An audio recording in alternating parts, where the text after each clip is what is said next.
Party कौन?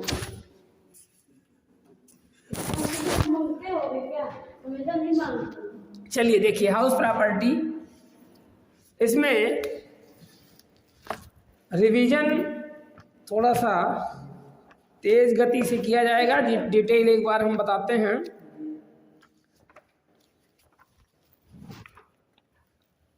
मकान संपत्ति की आय या आय का दूसरा शीर्षक है। इसमें मकान और उनसे लगी हुई जमीनों पर आयकर देना होता है। यानी आयकर अधिनियम मकान संपत्ति के अंतर्गत कर योग्य होने के लिए छत की आवश्यकता को नहीं मानता। अर्थात क्योंकि जमीन, जब उन मकान से लगी हुई जमीनों पे भी मकान शीर्षक के अंतर्गत कर देना होगा, तो छत की कोई आवश्यकता नहीं है। उस मकान, इसमें उन मकानों अथवा उनसे लगी हुई जमीनों के वार्षिक मूल्यों पर आयकर लगाया जाता है जिनका करदाता स्वामी है। इस शीर्षक में वो केवल वही मकान कर योग्य होते हैं जो या तो किराए पर उठाए गए हों या अंशतः किराए पर उठाए गए हों, अंशतः स्वयं रहने के प्रयोग में आए हों या अंशतः व्यापार में कार्य किए गए हों। अगर कोई मकान आंशिक रूप से व्यापार में प्रयोग होता है तो जितना भाग व्यापार में प्रयोग होगा उससे संबंधित व्यय व्यापार शीर्षक के अंतर्गत स्वीकृत होंगे। और जो मकान, यानी हाउस प्रॉपर्टी के अंतर्गत केवल वही मकान कर योग्य होंगे जो मकान या तो किराए पर उठाए गए हों या करदाता उसमें स्वयं रहता हो। इसके बाद है, करदाता का उस मकान का स्वामी होना चाहिए। कोई भी व्यक्ति जिस मकान पे कर दे रहा है उसका ओनरशिप उसके पास होना चाहिए। ओनरशिप का मतलब है कि वह मकान उस व्यक्ति के नाम से पंजीकृत हो। यदि किसी मकान को रहन रखा गया है, यदि कोई व्यक्ति किसी दूसरे व्यक्ति के पास अपने मकान को गिरवी रख देता है और वह दूसरा व्यक्ति उस मकान संपत्ति से आय कमाता है, तो भी गिरवी रखने वाले की ही मकान संपत्ति मानी जाएगी।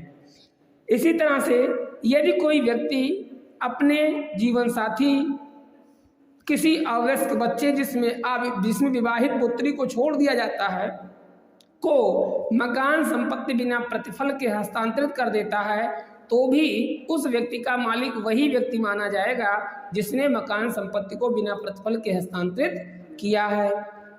मकान बनाने वाली सहकारी समिति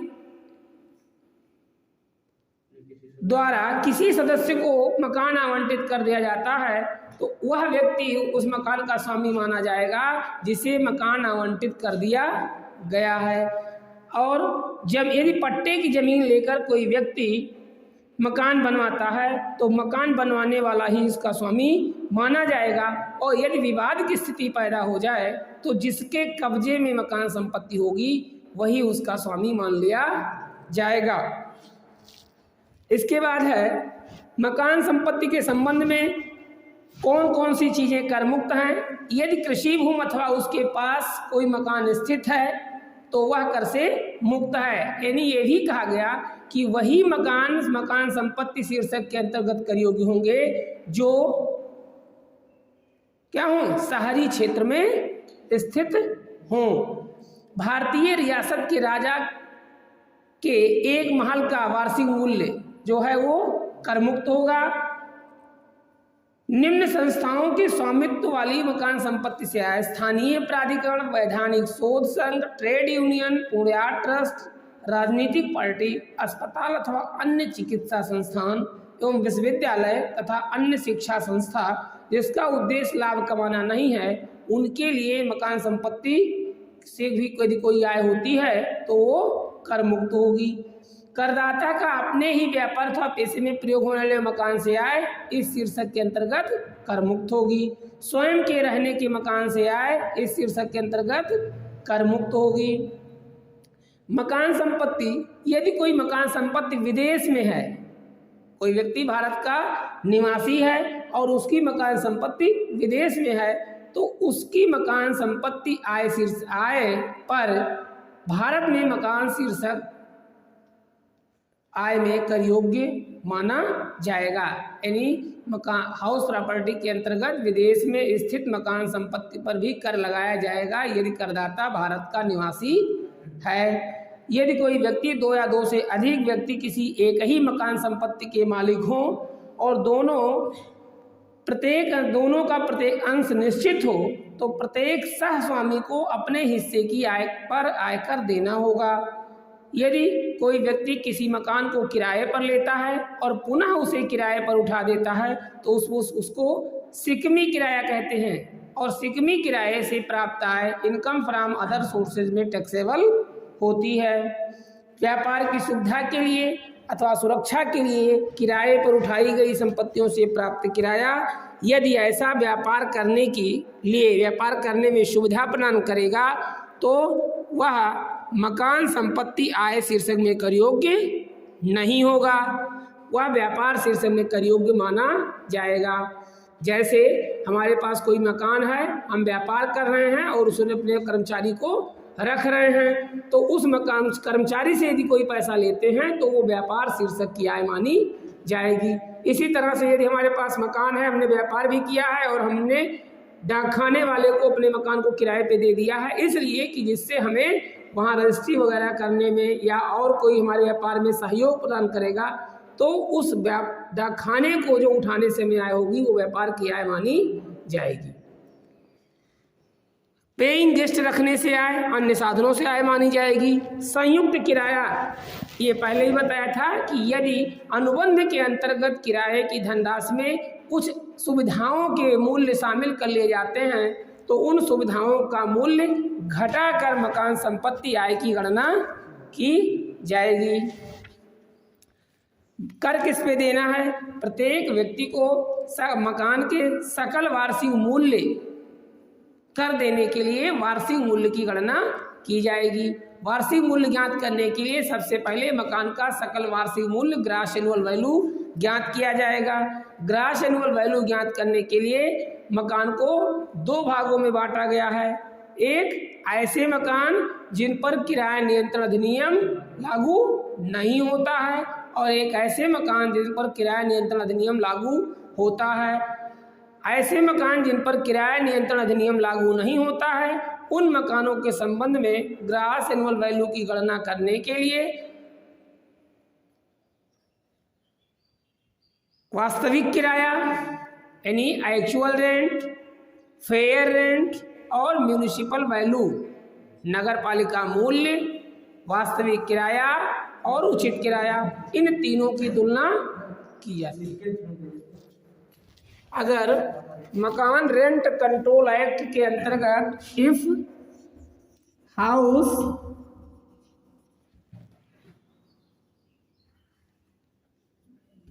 या क्या लिख लें,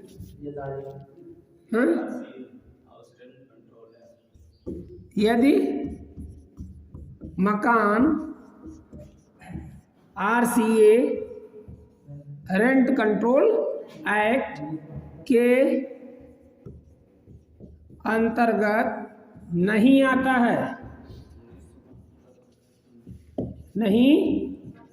है, तो सकल वार्षिक मूल्य की गणना करने के लिए हम नंबर 1, 2 और 3, नंबर 1 में है आपका municipal value,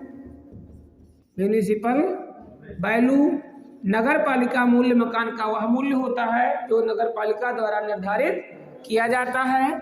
number 2 fair rent, उचित किराया किसी मकान का उसी लोकेलिटी में वैसे ही मकान का मूल्य होता है। और नंबर 3 है एक्चुअल रेंट रिसीव्ड, वास्तव में प्राप्त किराया। इन तीनों की तुलना करते हैं, इन तीनों में जो अधिक होता है विच एवर इज हायर उसे ग्रॉस एनुअल वैल्यू मान लेते हैं। ग्रॉस एनुअल वैल्यू निकल जाएगा तो ग्रॉस एनुअल वैल्यू को लिखेंगे, उसमें से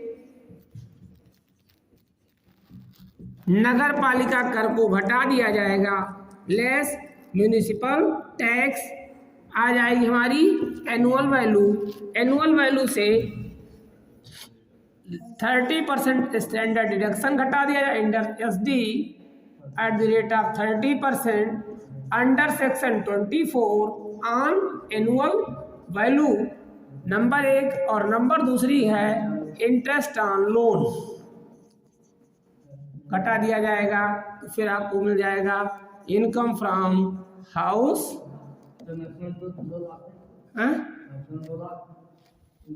इंटरेस्ट ऑन लोन। अब एक एक पॉइंट देख लीजिए। नगर पालिका कर के बारे में कहा गया है कि यदि करदाता अपने मकान में रहता है तो नगर पालिका कर की कोई कटौती नहीं मिलेगी। नगर पालिका कर तभी घटाया जाएगा जब नगर पालिका कर का भुगतान मकान मालिक ने किया है। यदि नगर पालिका कर का भुगतान किराएदार करता है तो भी नहीं घटाया जाएगा। नगर पालिका कर तभी घटाया जाएगा जब उसका भुगतान किया गया है, यदि बकाया है तो भी नहीं घटाया जाएगा। नगर पालिका कर के बारे में 3 बातें। नगर पालिका कर तभी घटाया जाएगा जब मकान मालिक ने चुकाया हो। नगर पालिका कर उसी वर्ष घटाया जाएगा जिस वर्ष उसका भुगतान किया जाएगा। यदि नगर पालिका कर बकाया है तो भी नहीं घटाया जाएगा, यदि किराएदार ने चुकाया है तो भी नहीं घटाया जाएगा, और यदि स्वयं रहता है तो उस पर कोई नगर पालिका कर नहीं घटाया जाएगा। स्वयं रहने के मकान का सकल वार्षिक मूल्य सदैव शून्य होता है। किसी भी करदाता को अपने रहने के लिए 2 मकान का सकल वार्षिक मूल्य शून्य माना जाता है। एसडी स्टैंडर्ड डिडक्शन सभी दशाओं में 30% मिलेगी। इंटरेस्ट ऑन लोन के संबंध में 2 बातें कही गई हैं कि यह इंटरेस्ट ऑन लोन, यदि करदाता किसी मकान को बनवाने के लिए लोन लेता है तो लोन और उसका कोई भुगतान नहीं किया गया है तो प्रायः कोई भी मकान 1 वर्ष में बनकर तैयार नहीं होता। तो ये कहा गया है कि करेंट ईयर का ब्याज तो उसे स्वीकृत होगा ही, पूर्व वर्ष के मकान बनकर तैयार होने वाले वर्ष के पूर्व वर्ष के ब्याज को 5 समान किस्तों में बांट दिया जाएगा और मकान बनकर तैयार होने वाले वर्ष से लेकर आगे आने वाले 5 वर्षों तक कटौती स्वीकृत होगी। नगर पालिका इंटरेस्ट ऑन लोन की कटौती उसी वर्ष दी जाएगी जिस वर्ष ब्याज देय होगा। यहाँ भुगतान करने से कोई महत्व नहीं होगा। जैसे अभी आपने देखा कि नगर पालिका कर के बारे में कहा गया कि नगर पालिका कर उस वर्ष कटौती दी जाएगी जिस वर्ष भुगतान किया जाएगा, लेकिन ब्याज की कटौती उसी वर्ष दी जाएगी जिस वर्ष ब्याज दिए होगा। यहाँ भुगतान का कोई विषय नहीं है। अगर इंटरेस्ट ऑन लोन को चुकाने के लिए के लिए कोई नया लोन लिया जाता है तो उस लोन पर जो ब्याज दिया जाएगा उसकी भी कटौती हाउस प्रॉपर्टी के अंतर्गत स्वीकार की जाएगी। लोन पे लोन की बात कर रहा हूँ। हमने मकान बनवाने के लिए लोन लिया, उस लोन को चुकाने के लिए फिर लोन ले लिया या उसके ब्याज के चुकाने के लिए फिर लोन ले लिया, तो दोनों लोनों पे जो ब्याज होगा उसकी भी कटौती दी जाएगी। लेकिन अधिकतम सीमा स्वयं रहने के मकान पर ब्याज की अधिकतम कटौती 2 लाख रुपए तक स्वीकृत होगी और किराए पर उठाए गए मकान के संबंध में ब्याज की कोई लिमिट डिसाइड नहीं की गई है। जितना ब्याज होगा उतना स्वीकृत होगा, लेकिन यदि करदाता स्वयं रहता है तो उसके संबंध में ब्याज की अधिकतम कटौती 2 लाख रुपए ही दी जाएगी। इसके बाद है, यदि मकान आपका रेंट कंट्रोल एक्ट के अंतर्गत आता है तो आपको मानक किराया दिया जाएगा। ऐसी स्थिति में आप 2 ग्रुप बना लेंगे। एक ग्रुप में है आप MB municipal value, fair rent और एक्चुअल रेंट की तुलना करेंगे। इन दोनों में जो अधिक होगा उसको ए मान लेंगे, उसको ए मान स्मॉल एसीडी नोट कर लेंगे। दूसरे ग्रुप में आप लिखेंगे एक्चुअल रेंट और स्टैंडर्ड रेंट, वास्तविक किराया और मानक किराए की तुलना करेंगे। इन दोनों में जो अधिक होगा उसको बी मान लेंगे और ए और वी में कम होगा यानी जी ए वी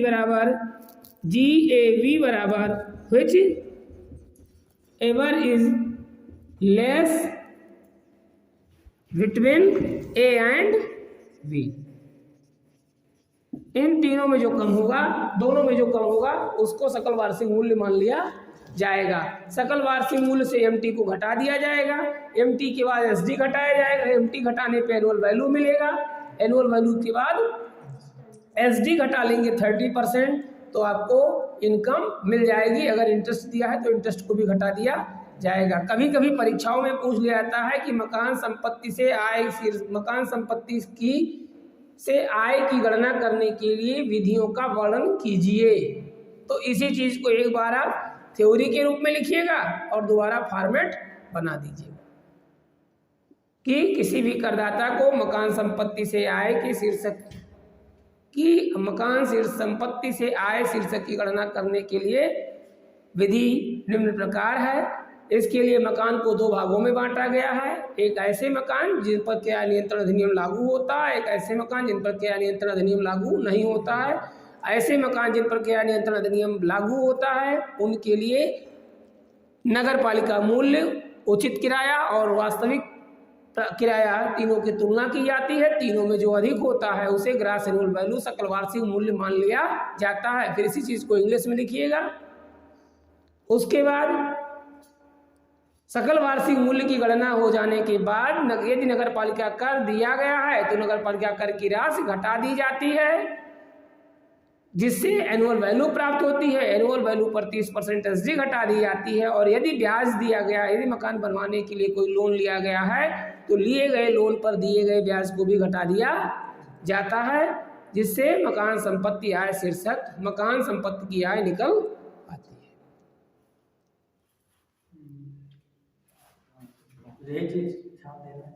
यही छाप देना बस। कैसे बोलिए, हम कॉपी करते हैं वहाँ पेस्ट करते हैं। कॉपी नहीं हुई क्या सर? क्लिप बोर्ड ऑन करना पड़ेगा, कई चीज कॉपी करना है तो क्लिप बोर्ड में ऑप्शन है। उसके बाद यदि मकान किराया नियंत्रण अधिनियम के अंतर्गत आता है, ऐसी स्थिति में हम मकान संपत्ति के सकल वार्षिक मूल्य की गणना करने के लिए सर्वप्रथम म्यूनिसिपल वैल्यू, फेयर रेंट और एक्चुअल रेंट की तुलना करते हैं। इन तीनों में जो अधिक होता है उस राशि की तुलना पुनः एक्चुअल रेंट और स्टैंडर्ड रेंट में जो अधिक होता है उससे की जाती है, और इन दोनों राशियों में जो कम होता है उसे सकल वार्षिक मूल्य मान लिया जाता है। अब वहाँ ये लिखने की आवश्यकता नहीं है कि उसको ए मान लेते हैं, उसको बी मान लेते हैं। यानी तीनों में जो अधिक आता है उस राशि की तुलना एक्चुअल रेंट और स्टैंडर्ड रेंट में जो अधिक हो उससे की जाती है, और तुलना की गई राशि में जो राशि कम होती है वही सकल वार्षिक मूल्य माना जाता है। उसमें से नगर पालिका कर की राशि घटा दी जाती है, एनुअल वैल्यू मिल जाती है। एनुअल वैल्यू का 30% एसडी घटा देते हैं तो मकान संपत्ति आय शीर्षक की गणना मकान संपत्ति से आय ज्ञात हो जाती है। अब इसके बाद ये विषय उठता है कि यदि मान लीजिए मकान संपत्ति की गणना हमने करने के लिए मकान कुछ गत वर्ष में कुछ वर्ष खाली रहा है, यदि मकान गत वर्ष में कुछ वर्ष खाली रहा तो वास्तविक प्राप्त किराए की तुलना की जाती है। यदि करदाता ने यदि अप्राप्त किराए की राशि हो और नियम 4 की शर्तें संतुष्ट होती हो तो वास्तविक प्राप्त किराए में से या सकल वार्षिक मूल्य में से अप्राप्त किराए की राशि को घटा दिया जाता है जब नियम 4 की शर्तें पूरी होती हैं। नियम 4 क्या है? नियम 4 कहता है कि करदाता ने अपने किराए को वसूल करने के लिए सभी आवश्यक कार्यवाहियां कर ली हों, किराएदार का करदाता के अन्य किसी मकान में निवास ना हो, और आयकर अधिकारी को करदाता संतुष्ट कर ले जाए कि उसने सभी उससे यानी किराए को वसूल कर पाना संभव नहीं है। ये आपके नियम 4 की शर्तें हैं। इंटरेस्ट ऑन लोन के लिए कहा गया कि यदि करदाता मकान बनवाने के लिए लोन लेता है तो करंट ईयर का ब्याज की कटौती उसे मिलती है, लेकिन मकान बनकर तैयार होने के पूर्व के वर्षों के ब्याज को 5 समान किस्तों में बांट दिया जाता है, और मकान बनकर तैयार होने वाले वर्ष से लेकर आगे आने वाले 5 वर्षों तक कटौती मिलती है। और कुछ तो है नहीं। हाँ?